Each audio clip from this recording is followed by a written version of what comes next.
Hello, thank you for joining us. Welcome this afternoon to today's webinar. We are discussing today making informed decisions, what you need to know before purchasing technology for your association. Now, on to our speakers. We have a great panel today of experts. I'm excited for them to share their insights. We're going to be talking about all things event technology for associations and really what you need to know before you make any decisions and how to make the best decision on your event technology. So first, I would like to introduce you to Jessie Reyes. She is our marketing director here at Cadmium.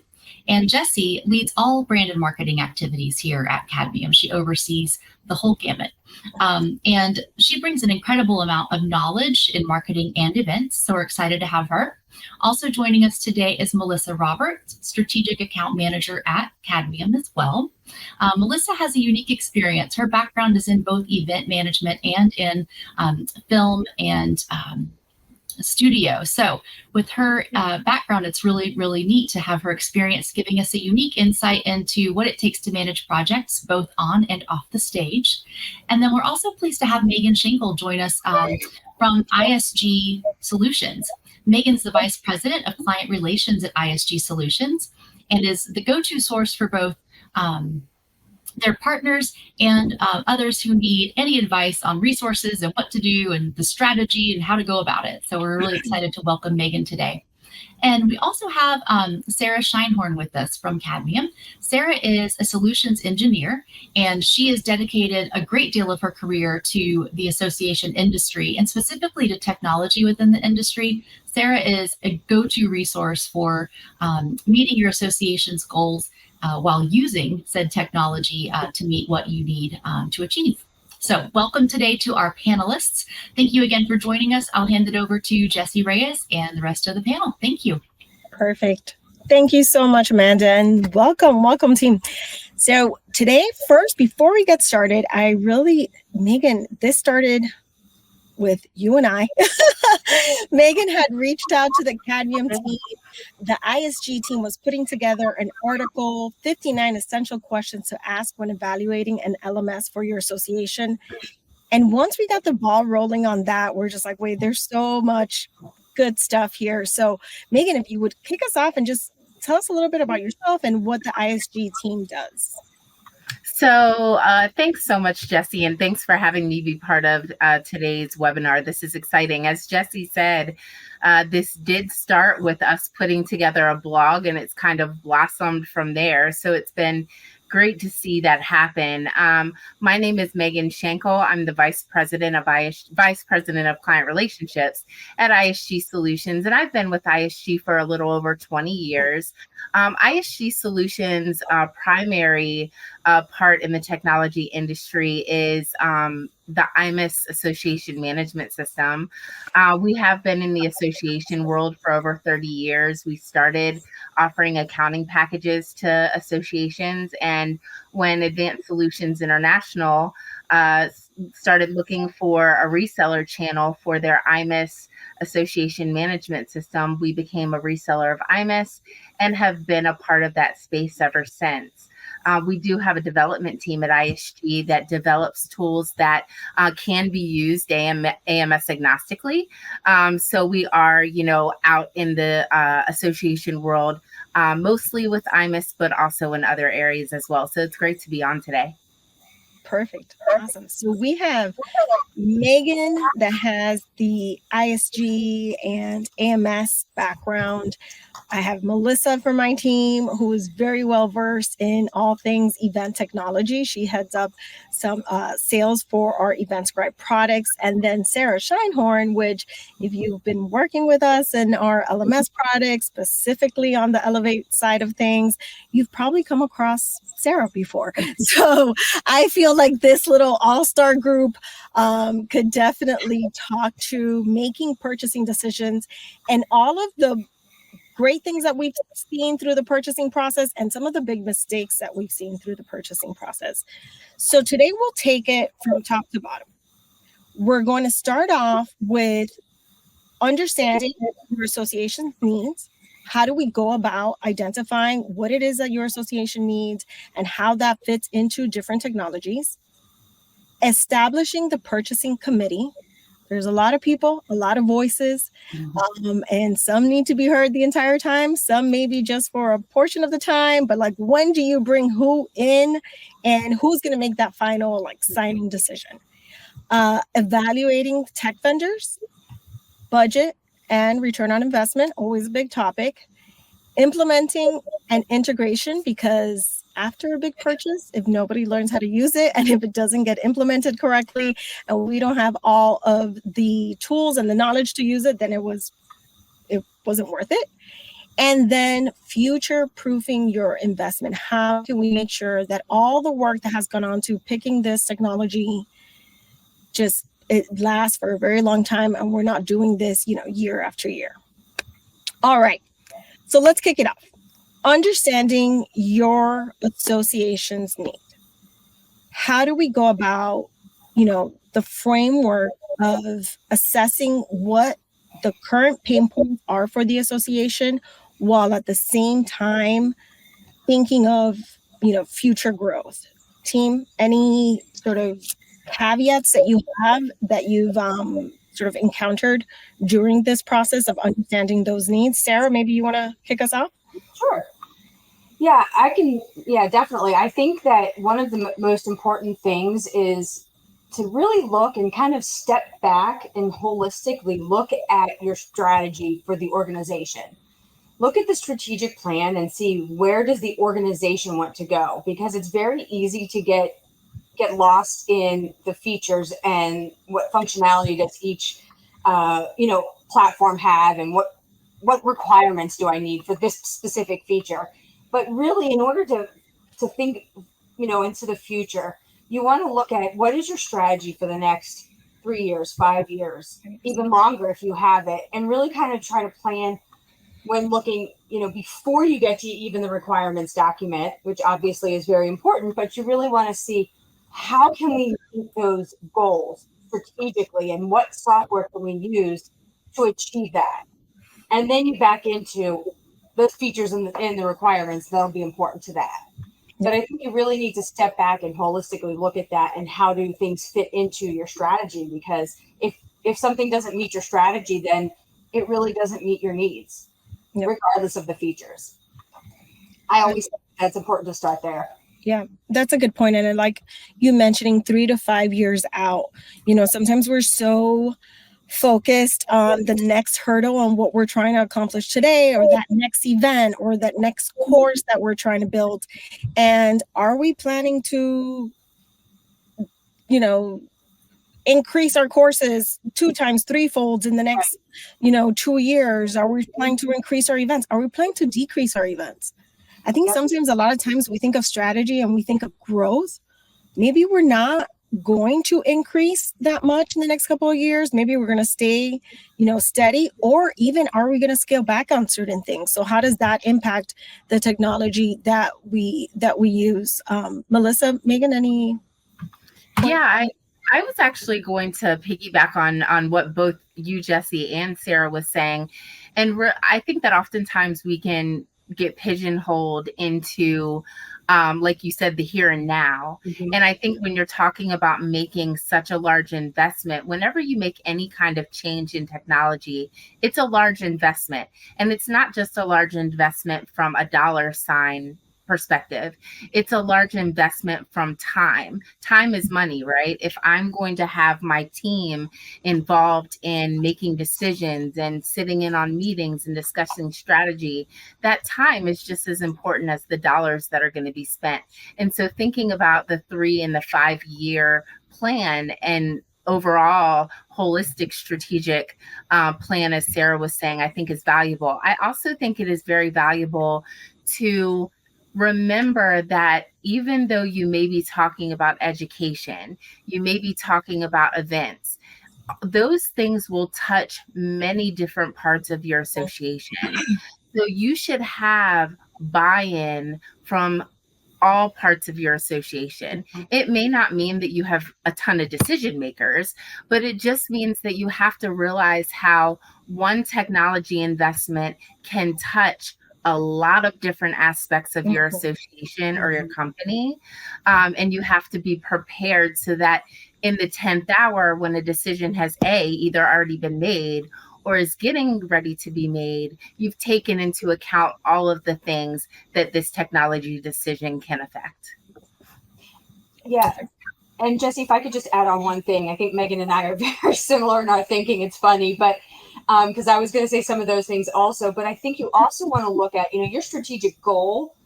And Jesse, similar to what you said, you don't know if you're increasing or decreasing, but absolutely you want to consider what are your strategic goals, because they may not be all about money. I mean, oftentimes they're about increasing revenue or non-dues revenue and things like that. Membership. But sometimes it may not be about money. It may be about increasing membership or engagement and things like that. So how do you measure what your goals are? And maybe your goals would still fit into a technology purchase like this, but how are you going to measure that and then determine what makes the most sense? Yep. Perfect. Yeah, just to piggyback on that, I want to just say that, in my experience, I think that it takes a deep understanding of your association's specific needs. Most people sort of purchase software to solve a problem. So what features and functionality are important to you? Having a deep understanding of your current process is super important. We can't help you fix your process if we don't understand your current process. So understanding what features and functionality that you're looking for is a great place to start. Yeah, I love having one of my takeaways every time that I have to, over here on the Cadmium side, I've had a lot of experience purchasing technology, not so much for an association, obviously, but I always want to leave the conversation with, if we don't make this purchase that help us do X, Y, and Z, which goal are we willing not to meet, right? Whether it's increasing our member engagement, right? So if we don't purchase this, that's going to let us, if we don't purchase this LMS, it's going to let us put all these courses together and have all these different ways to measure the member engagement. Are we willing to not meet that goal? Because the way we're doing it now isn't working, hence we're having this conversation. So I always love leaving that at the end for the powers that be. And then it gets them really, thinking. All right. So next up, nope. Yep. We are now, okay. Establishing the purchasing committee, one of my favorites. Melissa, I think you guys see this a lot on the event tech side of the business, where you're having these conversations. There's lots of demos, there's, deep dives into integrations and all of that. And then at the last hour, XYZ that is now having to sign off on this was not part of any of these conversations. Tell us a little bit about that, situation. Yeah, absolutely. I think that, establishing a purchasing committee is important if you have the resources.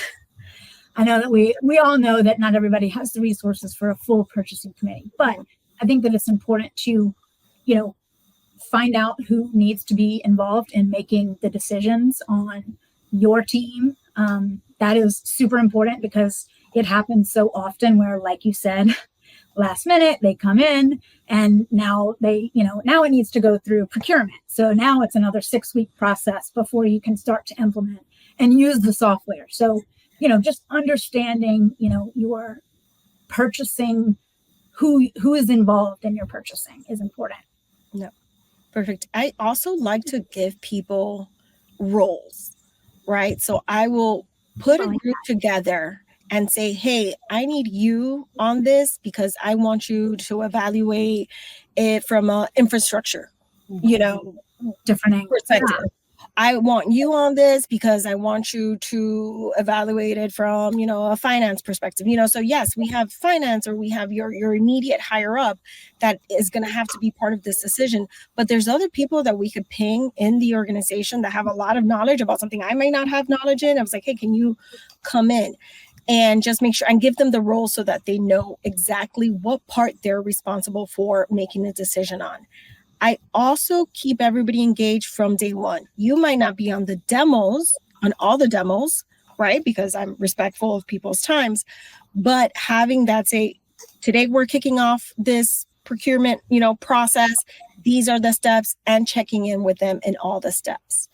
And one of the final things that I do is unified feedback. Asking people, hey, what'd you think? Is awful. There's no way to quantify that. It is, you're wasting your time. I usually create a document like a Google, doc, and say, these are the top 10 things that I want you in listening to this final demo or this final presentation. These are the top 10 things I want your feedback on. And it's usually a scale, or, leave places for them to write in their feedback, because then it's just, if you get a bunch of, yeah, that sounds good. That looks like it could work, is usually not going to be useful in making your decision. Sarah, from the LMS process, what are some of the big, hiccups that you see when not having the right people in the room? Yeah, I think, well, actually, I really like the point you just made, first of all, Jesse, about providing specific or asking for specific feedback. I think that's a great point, because you get a lot of, oh, that looks good, but people don't really think through what they're looking at, and it may not be everything, or they may not be looking at the right things. I definitely think you want to think through the right people who are going to be from the organization, that are going to the association, that are going to be using the LMS, because it's not just for one department, as we've said numerous times. So obviously you want to have, in some cases, you want to have, it's kind of it's a difficult balance, really. You want to have enough people to be a part of the decision-making process, but you want to manage it so it's not too many people. Too many. It is a difficult fine balance. But that's why, when I think it was you or Megan that said to have the right people at the right time. So I think definitely you need to have IT in there if there's going to be integrations. You need to have the appropriate people for the appropriate tasks, and that part is critical. So by all means, integrations need to be discussed early on so that they don't come at the end. If they come at the end, the project will be delayed almost every time.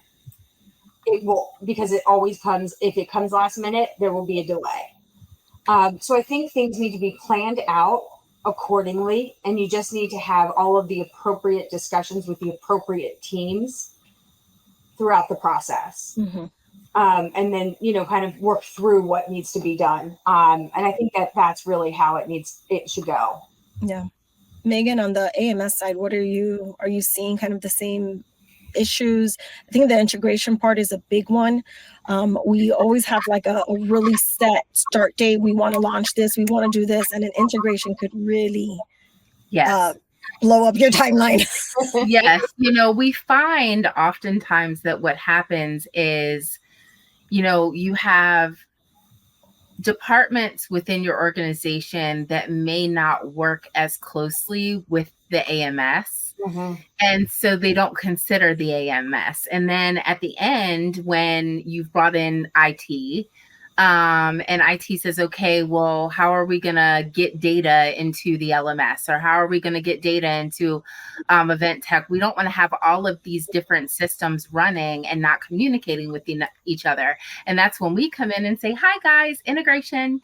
And so if that discussion isn't had in the very beginning, then like Sarah said, you will inevitably suffer a delay, or you will go live with the system that is not integrated with your AMS. And oftentimes an AMS is the system of truth, right? It's where all of that information is housed. It's where all of the main information, the financial information, all of that information is housed. And so making sure that you consider integration in the forefront, I think, is very, very important. And I think that's often forgotten.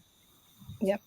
So we had one question come in already, and it is, can you provide examples of specific feedback questions and how they are evaluated, i.e. scales from 1 to 5? So the way that I've set this up in the past, I have very overarching feedback questions, like, do you think that this is, easily implemented with our team, or, will it meet X goal? If our X goal is member engagement, how confident from 1 to 5 are you that this particular feature or product or technology is going to help us meet that goal, whether it's revenue, member engagement, member increase. I'll start with very broad things like, are you bought in that this is going to help us meet our overall goal? Then I'll go down to very specific features. How do you feel that this feature works against this one that we're currently using, right? You're currently somehow doing this. So, our homegrown system or this workaround that we've established for this. So then I'll go very specific into those features. That's usually how I've taken that. Another question that we had from the team: how often do folks articulate how they plan to make the decision? Melissa, I usually don't articulate when I'm purchasing how I'm planning to make the decision. I don't know if people come to you all and actually tell you how they plan to make the decision. No, but that is, I wish that they did. But as a strategic account manager, I think it's my job to find that out. So if know what your process is, know what your whole contracting process is, and what the decision process is, because you want to partner with your vendor and have a partnership. So I think that, and I think our team is very well versed in saying oh, this is my process. They themselves will tell you, are you sure you don't want to bring in XYZ? Are you sure you don't want to plug in somebody from IT for those integrations that could set you back? So they do this on and on and on. So I feel like they're super well versed in maybe you don't know what you don't know, and they will sure tell you. All right. So this brings us nicely into the next point, which is evaluating our tech vendors. I think one of the things that we hear, there's so many vendors, AMS, LMS, event tech. There's so many vendors in each of these technology sectors. And one of the biggest things I see is comparing apples to apples. Are we actually evaluating the same thing? Because we'll see that sticker number, right? We all get sticker shock. We'll see, oh, it's X amount of dollars. These people are way cheaper.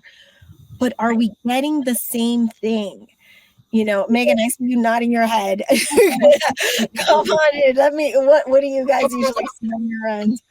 I think that's an amazing point. I think, having the conversations and really, you're exactly right. Making sure that you're comparing equal technologies, right? Realizing that sometimes making a good investment means making a big investment. It doesn't always mean that. But when you're looking at the price tag of two different solutions, make sure if you're, everybody wants to gravitate towards the lesser of the two, right? Everyone gets that sticker shock. But when you walk away and making that purchase, what are you not going to have as a result of that? And I think it's really important to understand that the product is more than the pricing, right? The partnership is more than the pricing. Our CEO at ISG hates the word vendor, right?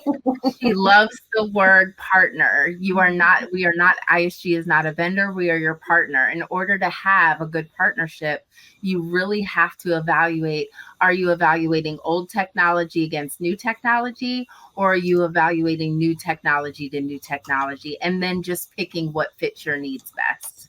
100%. Yeah. And I love that partner part of it. One of the things that I specifically love about the Cadmium team is we have so many people that came from the association world. We've been scooping them up little by little, and people who came from event planning, or, there were former, directors of continuing education and things like that. So they've been in your shoes. And they know so much about okay, yes, but are you considering this? Are you considering that? So, and those add-ons, right? When somebody doesn't necessarily say that right away, and then you start ranking in the add-ons. I think, Melissa, we see that a lot with event technology, is and then, but we grew, not even thinking, to Sarah's point, not even thinking about your next event, but what you're doing 3 to 5 years out. Mhm. Right. And then it's like, when are all those add-ons are ranking in? What do you usually see with that, Melissa? Yeah, so I think, a lot of times there are a lot of different vendors involved, that the ability to solve the association's unique challenges is important. You always want to recommend diving into features and support and structures and integration capabilities. Mm-hmm. You want to know your current process, and know what you are looking for. If you don't know your process, it's okay. Ask a lot of questions. I know that you don't know what you don't know. You hear that all the time. I don't know what I don't know. But I think starting with, what you're looking for, what it is that you need, is the first step. Yeah. And not knowing the process, I think that again speaks to the team here at Cadmium, that most of them have done this work. So not knowing the process, they usually are very good with walking you through, like, okay, well, what do you do about this? What do you do about this? When registration, but then how are you printing your badges? And, they're usually very good. And Sarah, on the LMS side, it's the same. Yeah. And I think too, I think a lot of times just, going back to things like pricing and not knowing if you're comparing apples to apples, just ask, because Melissa or any of our strategic account managers or strategic account executives are going to be happy to walk through a proposal and say, you can line item what somebody else is showing, but without showing who or pricing, whatever, but say, this is the difference in this and this, and say, here's where things are different. This does not equate to this, or this is a service that we're providing that isn't here. So these are things that, they're really accustomed to showing and happy to say, like, here's where things are different, and this is included, or I don't see this here, and it's probably an add-on, and maybe you don't need that, and it's something you want to go back and say, whatever the case may be, but those are things to look out for, because you want to make sure that you're comparing apples to apples, because you want to get the services that you need from your partner. Yep. And I have heard the yelling when ISG CEO says, here's vendor in the hallway, and it's not pretty. So you have to say partner. It is very important. But Sarah, I know you and our LMS team, on the Ethos side, on the Elevate side, have even offered that. Like, you don't have to show us who we're up against, but let's, block it out. But let's look at what they're offering versus we're offering, because then we can, if you sign up with Cadmium, with Elevate, with, and I know ISG is probably the same exact ways, like, we want you to know that you made a good decision, right? So maybe we aren't the best decision. We sometimes aren't, right? We sometimes might look at that lineup and say, this might work better for you. But once you sign on, that you feel very comfortable and you don't feel like, oh, well, you didn't tell me about this, you didn't tell me about that. So going through that process and making sure that you're confident on your decision, whether your decision's with us or, with a different vendor, making sure that you know all the pieces of it. Yeah, we want to partner for life too. Yeah, exactly. It's a relationship. It's a marriage. It's a marriage. All right.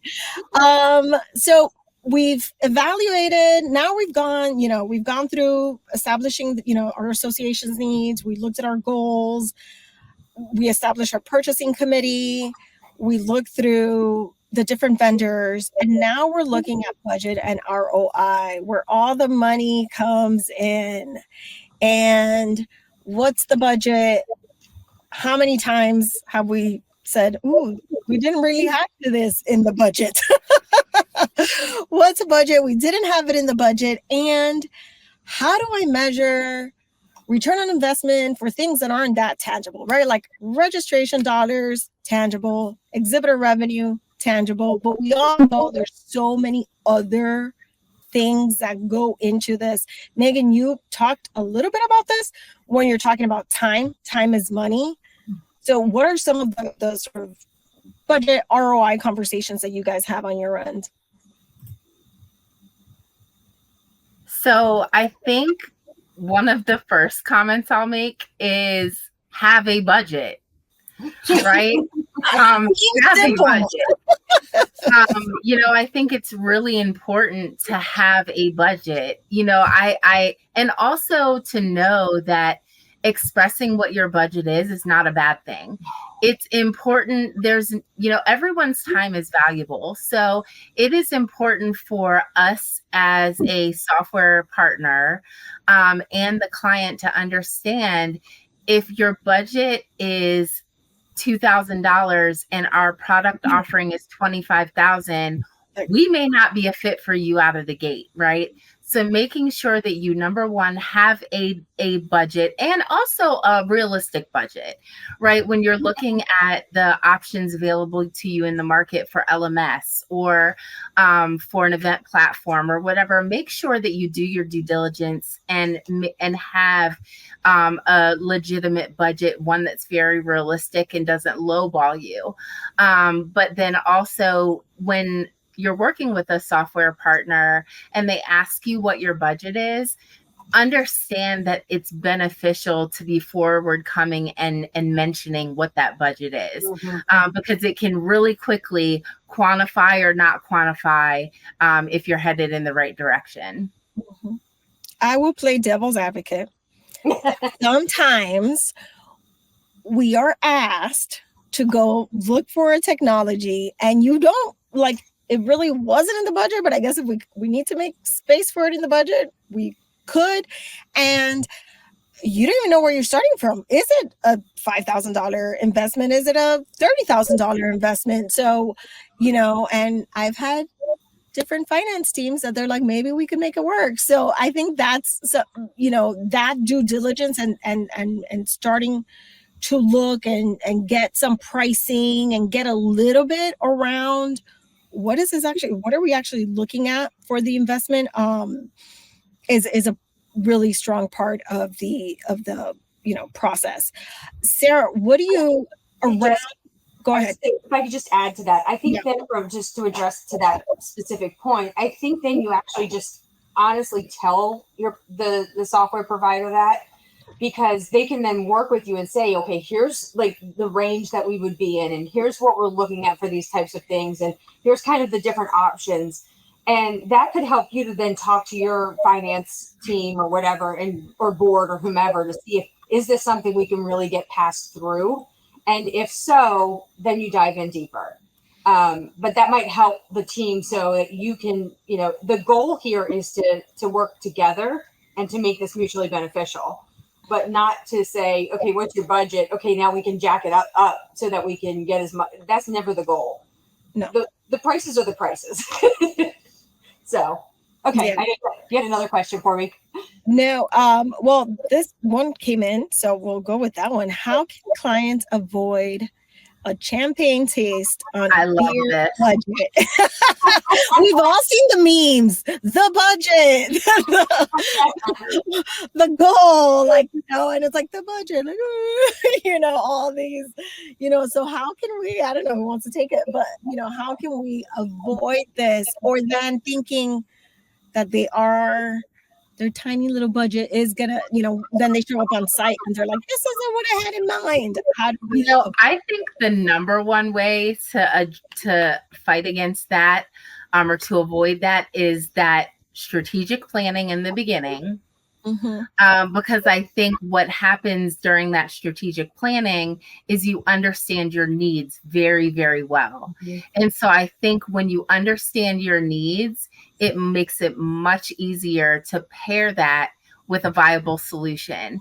And so it gives you an idea, do we have Champagne or Cadillac needs? Or do we have, Honda, Toyota needs? And then it allows you to pair the right system for those needs. But I think having the strategic planning part of this very early in the beginning is a big deal. And I think also having management really invest in this decision.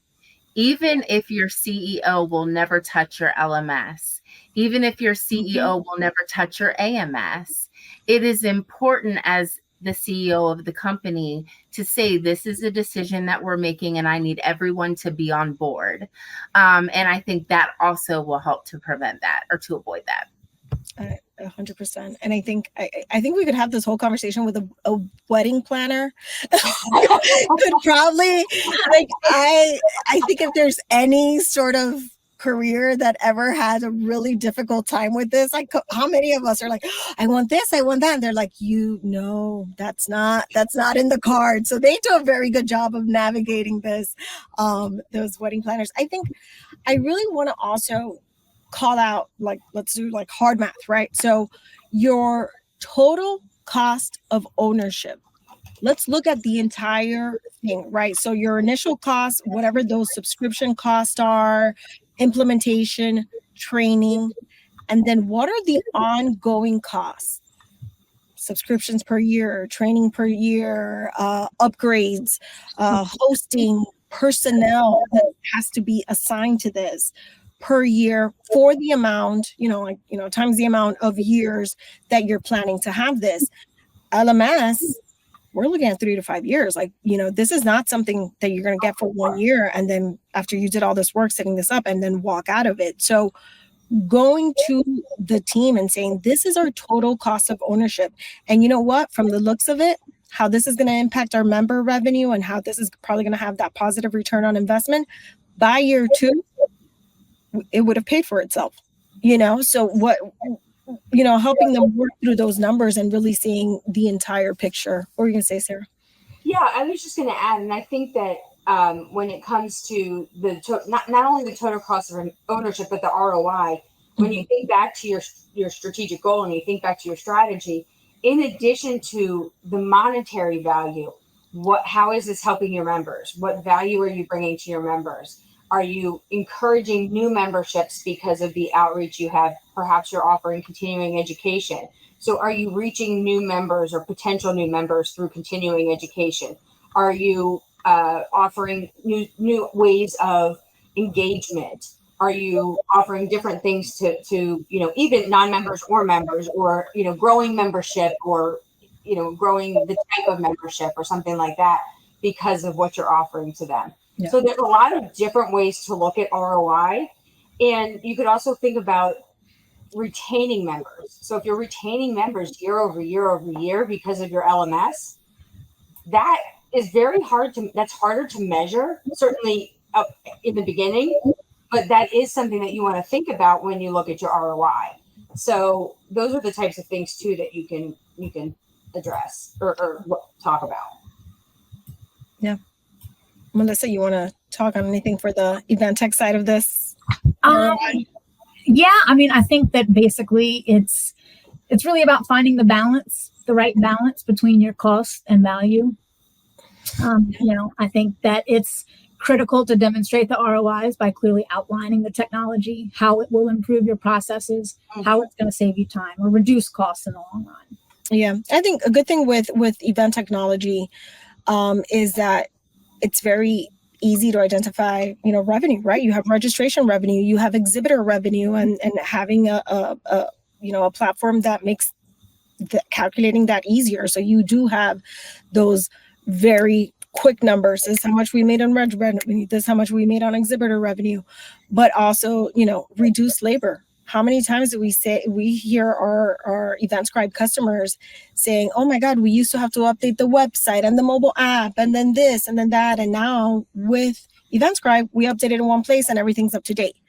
So the peace of mind alone that brings and the stress that would bring, you can't pay for that. I had an Ethos customer tell me, we were only getting out, a handful of courses, per year. And now with Ethos, we've like 5x'd our output because it was just so easy to, add the courses and add all these other assets that we already had and make the most out of those assets. So how much more content are we able to provide those members by the same team? They didn't grow the team. They just added something that made their life easier and made them, they had a homegrown, LMS that was very difficult to manage. They moved to Ethos And they were like, wait, copy and paste, hold on. And they're like, look at all this output that we have. And they never grew their headcount. So that's also all right. And what else? Implementation and integration. All right. So we always say this is, you purchase this. If somebody, I've been guilty, my teams, not at Cadmium, but in other places, you purchase technology and then nobody really owns it. Nobody really learns it. And then it comes time for renewal. I'm like, oh, it didn't really work. And it's like, oh, it's not going to work. If you don't work, it didn't work because we didn't put in the time for it, and I know that we at the Cadmium team is doing a lot of documentation, a lot of videos and stuff to make it easier for implementation. Sarah, do you want to speak to this? I know do. this is I do. So absolutely. So yeah. So this kind of goes for the next two sections. So happy to talk about it briefly, but this is not the field of dreams. And if you build it, they will not come. So you cannot just implement software and expect everyone to come and use it over and over like it's magic. It's not. You have to put the time and effort into it. When we hear from clients that software doesn't work, we ask how much time they put into it, and they didn't. That's the number one reason software fails. So, at least from my experience and what I've heard from my clients. So you have to take ownership. We give you tools, we train, we provide very close-knit training. We make sure that you are absolutely provided the tools that you need to make sure that you're successful. We are there to help, and we absolutely want you to be successful. It's our reputation as much as it is yours. Mm-hmm. We want you to be successful. We will help you be successful, but you have to take ownership, and you have to market your software. Or market what, if it's an LMS, or market your registration, whatever the case may be. You have to continue to market. You have to continue to drive resources or learners or attendees or registrants to your sites, and then you have to continue with that. So I think that is the number one item, I believe, I think that's kind of addresses both items. So like implementation, we're there to support you, to train you. We have resources online. We have courses online through our LMS. So you have all of these resources to help you throughout the process, as well as ongoing resources. And then you have to do some work yourself. Mm-hmm. It's just that simple. Definitely. Megan, on your end, how do you all sort of tackle this? Is it any different, or are you just kind of seeing some of the same things? I see the same things. I think that, kind of like I said in the very beginning, time is money, right? So really making sure that you set aside the time management to be able to learn your new platform. But also when you're rolling it out, formally roll it out to your staff, right? Let them know what benefits it will bring for them, how it will make their life easier, how it will make things better, so that people can adapt to. It's very hard for people to adapt to change, right? Mm-hmm. And so making that change, we're going to be more apt to change if we know there's going to be a benefit to us. So that's the human nature, right? So making sure that we illustrate to people what the benefits are to them in their day-to-day business, in the membership, and in the association world, I think will really help the adoption of the system, but really having the understanding that if you don't put in the time, you're not going to get the results that you want. And so making sure that, one thing that we see is that a lot of clients will want to take on the world all at one time.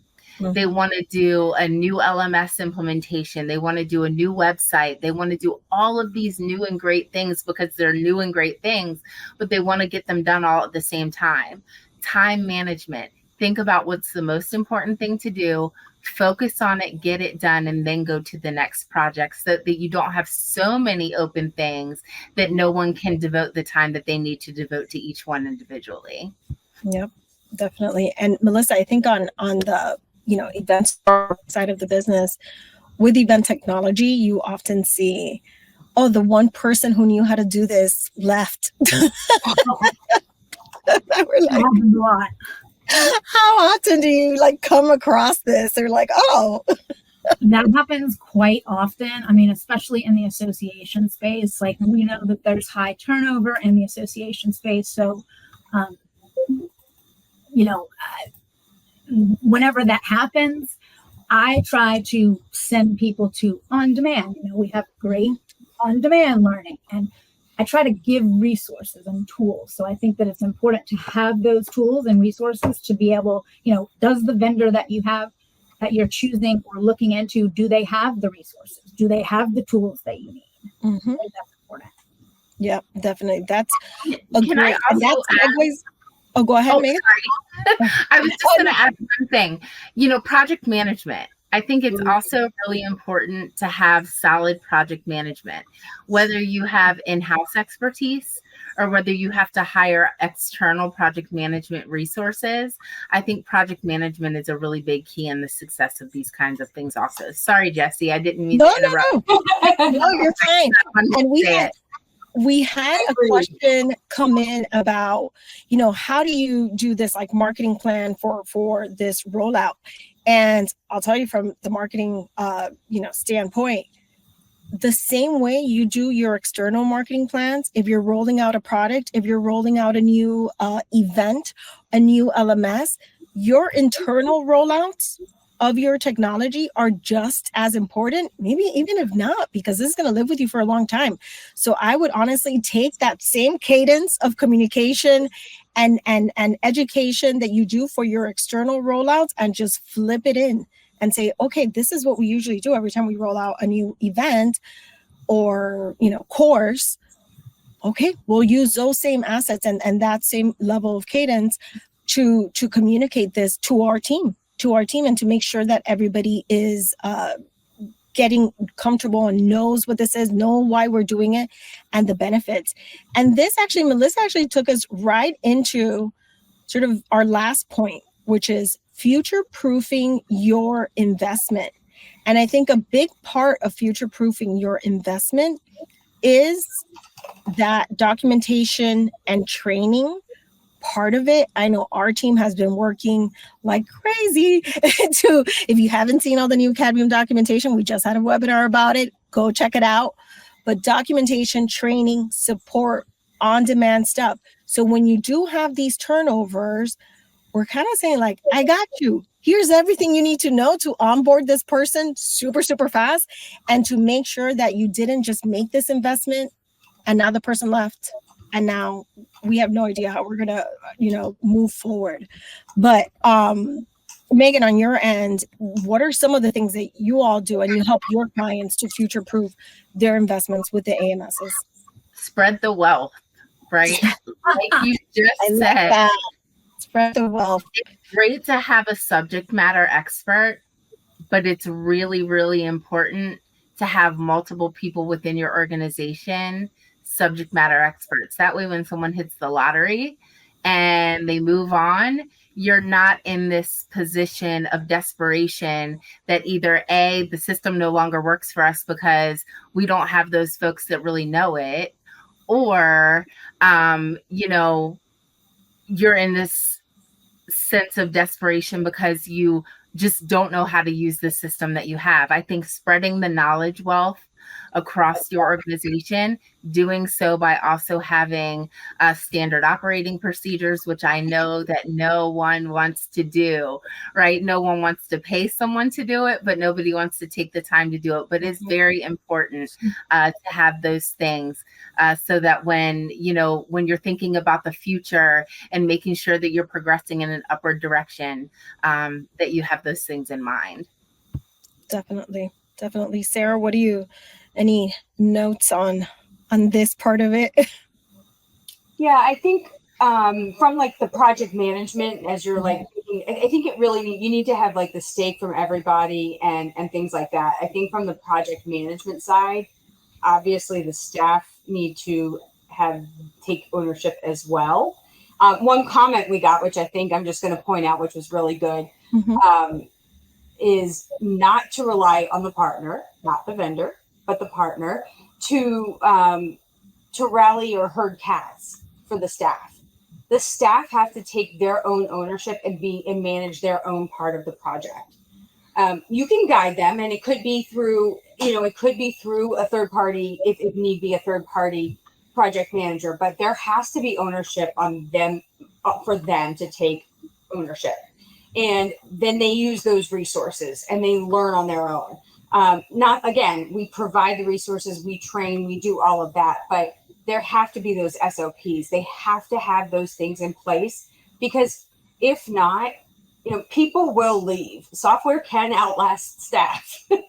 And if that isn't there and in place, then those processes will fall through the cracks. Yep. So I think it starts from project management, and then it goes to SOPs. It all follows through. It follows down. It just trickles down the process. Yeah, I love a good SOP. Yeah, I love it. I'm like, here you go. And if y'all have used our WarpWire technology, also, they're great. I constantly make videos on them, and I'm like, here you go, watch this. Melissa, and I think you could speak to with our EventScribe customers. I think some of the most successful organizations that we've seen are the ones that a lot of people could do a lot of things, and they're in there and they're using it, and they get their hands dirty with it. Yeah, I think, technology evolves rapidly. And that what works today might not work tomorrow, might not meet your needs tomorrow. So future-proofing your investment is, means selecting scalable and flexible solutions that can grow with your organization. It's essential to choose a vendor that's committed to innovation and has a strong roadmap for future updates. I love that. One that listens to your feedback. Like, it's important that they listen. You want one that can actually take and handle your feedback, because that's, the feedback is what helps the innovation. We only get better whenever we receive feedback from you about what it is that you need. What do you need the system to do? And you want to make sure that your system, your technology partner is evolving with you and with your organization. Perfect. So I will bring back on Amanda, because I think I did a pretty good job of answering questions throughout, Amanda. But so I know I cut into our Q&A time, but I kind of had it, all in there. So you let me know. You keep me honest. I think you all did a great job. Thank you so much for answering those questions. It was really helpful for me, especially, to hear from different perspectives and different side of our own business, but then also including Megan, to really understand the full sort of circle. So thank you all so much. You did answer pretty much all of the questions that came in while we were talking. So kudos. All right, awesome. I feel like we could continue this conversation, but thank you all for joining us today. Thank you, team, Sarah, Melissa, and Megan. I look forward to us collaborating much more in the future. This was great fun. I appreciate it so much. Thanks for having me join.